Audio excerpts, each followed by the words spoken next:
और पश्चिम बंगाल से इस वक्त की बड़ी खबर आ रही है। भवानीपुर में बड़ा उलटफेर हुआ है। ममता बनर्जी को हार का सामना करना पड़ा है। बीजेपी के शुवेंदु अधिकारी से 15,000 से ज्यादा वोटों से उन्होंने जीत दर्ज की है और ममता बनर्जी को हार का सामना करना पड़ा है। तो ममता बनर्जी अपना गढ़ भी नहीं बचा पाई। बंगाल तो गया ही गया, ममता बनर्जी की सीट भी गई। 15,000 से ज्यादा वोटों से शुवेंदु अधिकारी ने जीत दर्ज की है। मुख्यमंत्री ममता बनर्जी भवानीपुर से हार गई हैं। ये इस वक्त की बड़ी खबर है। आपको बता दें, शुवेंदु अधिकारी ने 15,000 से ज्यादा वोटों से जीत दर्ज की है, ममता बनर्जी को हराया है। बहुत बड़ी खबर इसलिए है क्योंकि ममता बनर्जी लगातार 15 साल से काबिज हैं पश्चिम बंगाल में और उसके बाद भी अपना गढ़ तक नहीं बचा पाई, अपनी सीट नहीं बचा पाई। और इस खबर पर हमारे साथ जुड़ रहे हैं हमारे सहयोगी तरुण शर्मा। तरुण, एक तरफ तो बीजेपी की प्रचंड जीत है और दूसरी तरफ ममता बनर्जी अपना गढ़ तक नहीं बचा पाई, अपनी सीट तक नहीं बचा पाई है। बिल्कुल, आप सही कह रहे हैं कि 15 साल की एंटी इनकम्बेंसी तो एक तरफ थी, लेकिन सबको ये उम्मीद थी कि भवानीपुर की जो सीट है, क्योंकि उनका कॉन्फिडेंस था कि वो एक ही सीट पे लड़ रही थी इस बार। हालांकि पिछली बार भी उनको हार झेलनी पड़ी थी नंदीग्राम में, लेकिन उन्होंने इस बार भवानीपुर से अपना चुनाव लड़ा। और वो बौखलाहट जो थी दीपक, मैं बताना चाहूंगा, इलेक्शन वाले दिन में देखने को मिली थी। ऐसा कहा जाता है कि ममता बनर्जी अपने इलेक्शन में केवल 3 बार बाहर निकलती हैं।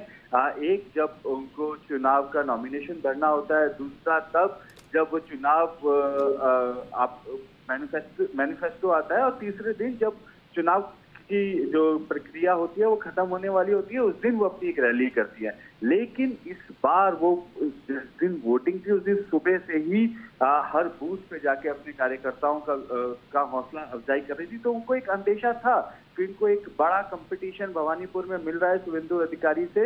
इस वजह से ही जो इलेक्शन वाले दिन ऐसा देखने को मिला। और आज भी आप देखिए, रिजल्ट अनाउंस होने से पहले उन्होंने एक मीडिया के साथ रूबरू हुई और उन्होंने कहा कि 100 से ज्यादा जो सीटें हैं वो बीजेपी ने हमसे चुरा ली हैं और मुझे 3 बजे के बाद से हमारे जो एजेंट्स हैं उनको मारा जा रहा है। तो वो भूमिका बनाने की कोशिश कर रही थी कि वो जो इलेक्शन हार रही हैं वो एक मॉरल ग्राउंड पे नहीं हार रही हैं, एथिकल इलेक्शन नहीं हुआ है।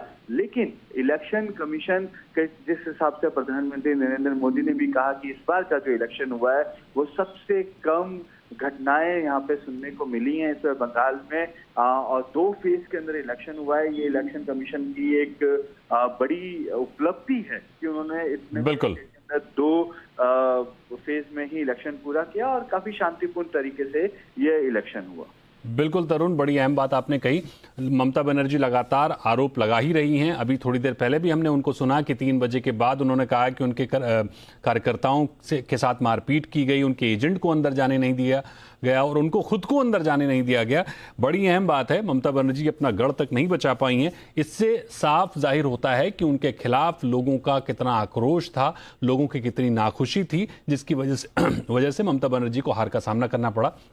इससे पहले प्रधानमंत्री मोदी ने भी कार्यकर्ताओं को संबोधित किया। जो अहम बातें उन्होंने कही उसको एक बार विस्तार से बताइए।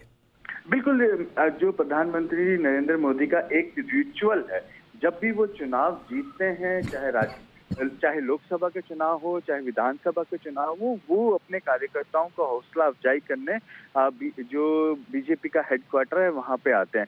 तो आज भी उसी रिचुअल को पूरा करने के लिए वो आए थे। वेस्ट बंगाल एक बड़ा फिगर था कि एक ऐसा स्टेट जो आज तक किसी नेशनल पार्टी ने 1977 के बाद नहीं जीता था, और भाजपा की तो एंट्री ही नहीं थी। पहले 2 चुनाव पहले 3 सीटें थी और आज 190 से या कहें कि 200 से ज्यादा सीटों पे वो लीड कर रही है।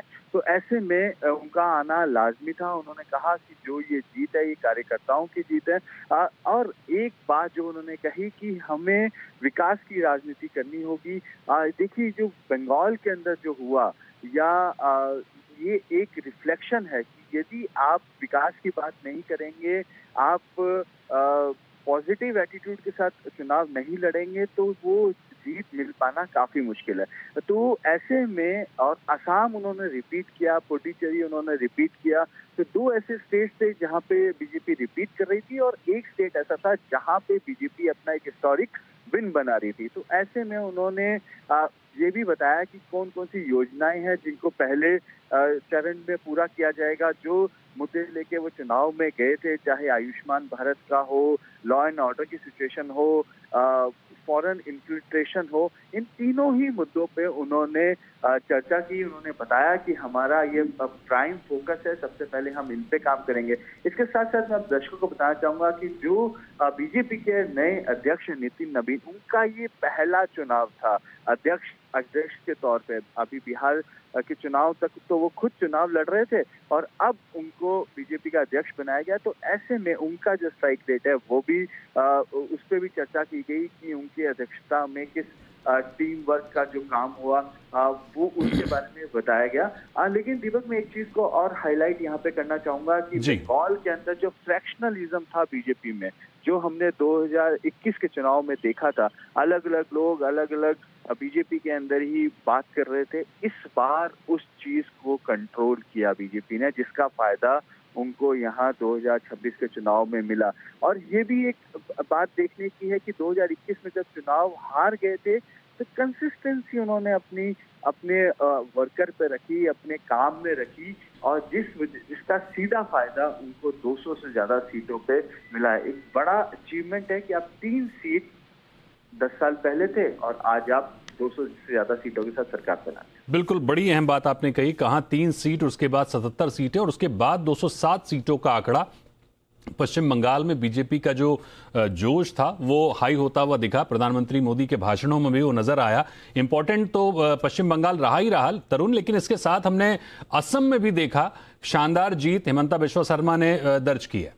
बिल्कुल, आपने सही कहा कि देखिए, रिपीट करना आज के समय में, आप एक तरफ देखिए तमिलनाडु के अंदर जहाँ डीएमके का कोई उम्मीद ही नहीं कर रहा था कि डीएमके तमिलनाडु से बाहर हो सकती है, वहां पे एक नया चेहरा उभर कर आया, एक एक्टर आए उन्होंने, क्योंकि लोगों को आप रिजल्ट चाहिए, और यदि आप रिजल्ट नहीं दे पाएंगे तो, और law and order plus employment जैसे जो मुद्दे हैं वो आज के प्रमुख मुद्दे हैं।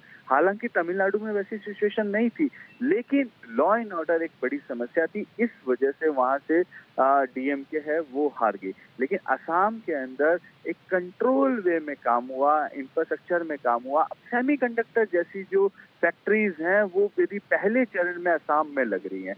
असम एक तरीके का गेटवे है जो हमारे नॉर्थ ईस्ट के स्टेट्स हैं उनके लिए। वहां पे आप एक बार फिर सरकार बना रहे हैं तो एक बड़ा अचीवमेंट है, और वो भी आप थंपिंग मेजॉरिटी के साथ। ऐसा नहीं कि आपको एंटी इनकम्बेंसी कहीं पे झेलनी पड़ रही है। आप अब 70% एक तरीके से आपका स्ट्राइक रेट है जहां पे असम के अंदर जहां पे आप सरकार बनाने चाह रहे हैं। तो ऐसे में प्रधानमंत्री मोदी का एक कार्यकर्ताओं को प्रति और एक हौसला अफजाई करना था ही कि वो आएंगे और असम की बात करेंगे, पुडुचेरी की बात करेंगे। लेकिन सबसे इम्पोर्टेंट, वो वेस्ट बंगाल आज का हीरो रहा, लेकिन असम में जो रिपीटेशन हुआ और कांग्रेस का वहां से पूरी तरीके से सुपड़ा साफ हो गया। हालांकि जो कांग्रेस के प्रदेश अध्यक्ष हैं तरुण गोगोई, वो भी अपना गौरव गोगोई माफ कीजिएगा,